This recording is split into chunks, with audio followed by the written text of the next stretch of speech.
क्षणिक लाभ पदरात पाडून घेण्यासाठी किंवा एखाद्या घोटाळ्यातनं स्वतःची सुटका करून घेण्यासाठी परिणय फुकेंनी देवेंद्रजींची भाटगिरी करणं मी अगदीच समजू शकते।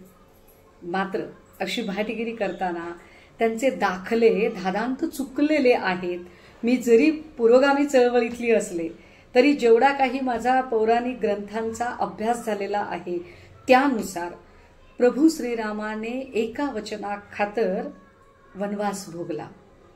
देवेंद्रजींनी मात्र जनतेला दिलेलं एकही वचन आजपर्यंत पाळलेलं नाही। मग ते अजित पवारांबद्दल बोलणं असेल, नारायण राणे असतील, छगन भुजबळ, हसन मुश्रीफ या कुणा संबंधानेही अगदी वेगळा विदर्भ झाल्याशिवाय मी लग्न करणार नाही हे जनतेला दिलेलं वचन असेल त्यातलं कुठलंच वचन त्यांनी पाळलेलं नाही।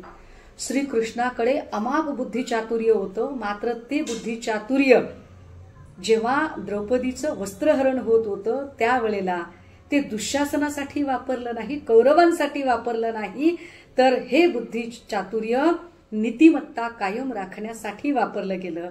देवेंद्रजींचं बुद्धिचातुर्य मात्र इतरांचे पक्ष फोडण्यासाठी किंवा 40-40 लोकांनी एकत्रित गद्दारी करून कसा दुसऱ्याचा पक्ष आपला आहे हे सांगावं याच्यासाठी वापरलं गेलं। महादेवाकडे तिसरा डोळा होता। जेव्हा कधी पृथ्वीवर अति झालं, अन्याय झाला, अत्याचार झाला तेव्हा तेव्हा महादेवाने आपला तिसरा डोळा उघडला।